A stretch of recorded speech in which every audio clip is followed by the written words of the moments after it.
জয় শ্রী সীতারাম, জয় গুরু।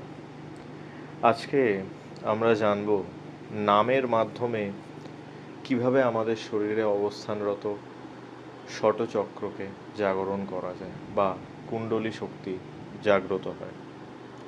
শ্রী শ্রী ঠাকুর সীতারাম দাস ওমকারনাথ দেব বলতেন যে শুধুমাত্র নাম করেই ভক্ত অনায়াসে যোগের পরম প্রাপ্তি লাভ করে থাকে। এই আধ্যাত্ম দর্শন প্রকাশিত হয়েছে তার লেখা সুধার ধারার পংক্তিতে, যেটি হলো জপ যদি রাম নাম তুমি অনিবার, কোনো যোগ প্রয়োজন হবে না তোমার, জাগিবেন মা আমার রাম নাম শুনি, জপ নাম রে পথিক দিবস রজনী। অর্থাৎ তুমি যদি নাম জপ করো বারবার, তাহলে কোনো প্রয়োজন হবে না যোগ অভ্যাসের। আমাদের শরীরে অবস্থিত এই ষটচক্র বা কুণ্ডলী শক্তি আপনা হতেই জাগ্রত হবে রাম নামের ধ্বনি শুনে।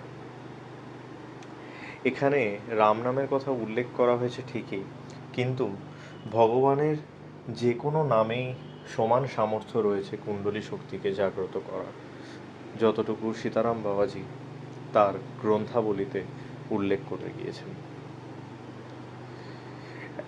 এই প্রসঙ্গে একটি ঘটনা আছে।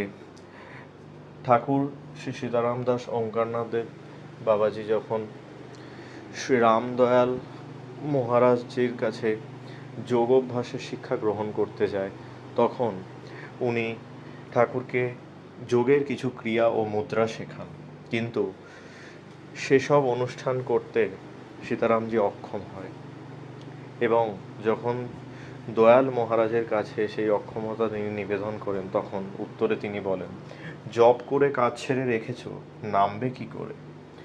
যোগ অভ্যাস করা আর হলো না।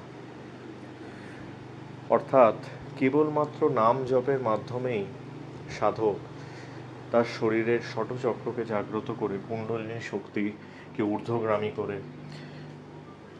সহস্রদল পদ্ম অর্থাৎ সহস্র চক্রতে পৌঁছতে পারে, এ বিষয়ে কোনো সন্দেহ নেই। জয় গুরু, জয় শ্রী সীতারাম।